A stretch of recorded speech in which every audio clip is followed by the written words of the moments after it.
ഇന്നലത്തെ വിസിറ്റിനെ കുറിച്ച് പറഞ്ഞാൽ പവനാഴി ശവമായി എന്ന് പറഞ്ഞ പോലെ എന്തൊരു വീരവാദമായിരുന്നു. ബുള്ളറ്റ് ട്രെയിൻ, പിന്നെ 3 മണിക്കൂർ കൊണ്ട് തിരുവനന്തപുരത്ത് നിന്ന് കണ്ണൂരെത്തുന്ന സംവിധാനം, ഇങ്ങനെയൊക്കെ വീരവാദം അടിച്ചിട്ട് ഒരു വസ്തു പറഞ്ഞില്ല. മേയറെ കെട്ടിപ്പിടിച്ച് ഉമ്മ വെച്ചു.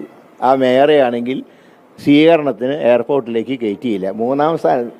പ്രധാനമന്ത്രി വരുമ്പോൾ BJPയുടെ മേയർ സ്വീകരിക്കുമെന്നാണ് പണ്ട് BJP വീരവാദം മുഴക്കിയിരുന്നെങ്കിൽ മേയറെ കിട്ടിയിട്ട് പോലും വിമാനത്താവളത്തിലേക്ക് കയറ്റിയില്ല.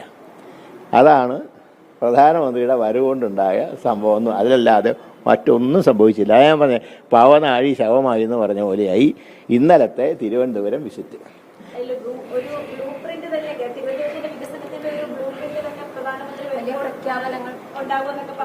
അതെ, ബ്ലൂ പ്രിൻ്റ് എന്ന് പറഞ്ഞൊരു ഒരു പ്രിൻ്റ് കൊടുത്തിട്ടുണ്ട്. അത് എന്ത് പ്രിൻ്റാന്നുള്ളത് ആർക്കും അറിയില്ല.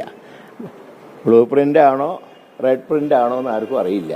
അതിനിപ്പോൾ അവിടെ ചെന്ന് പ്രധാനമന്ത്രി അത് ആ പ്രിൻ്റ് നോക്കുമോ അതോ ചവറ്റുകൊട്ടയിലേക്ക് എറിയോ എന്നുള്ളത് വരും ദിവസങ്ങളിൽ മനസ്സിലാക്കും.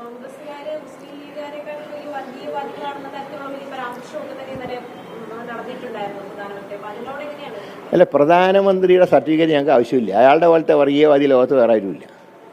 ഈ സമൂഹത്തിനെ ജാതിയുടെയും മതത്തിൻ്റെയും പേരിൽ വിഭജിക്കാൻ നോക്കുന്നൊരു വ്യക്തിയാണ് അദ്ദേഹം.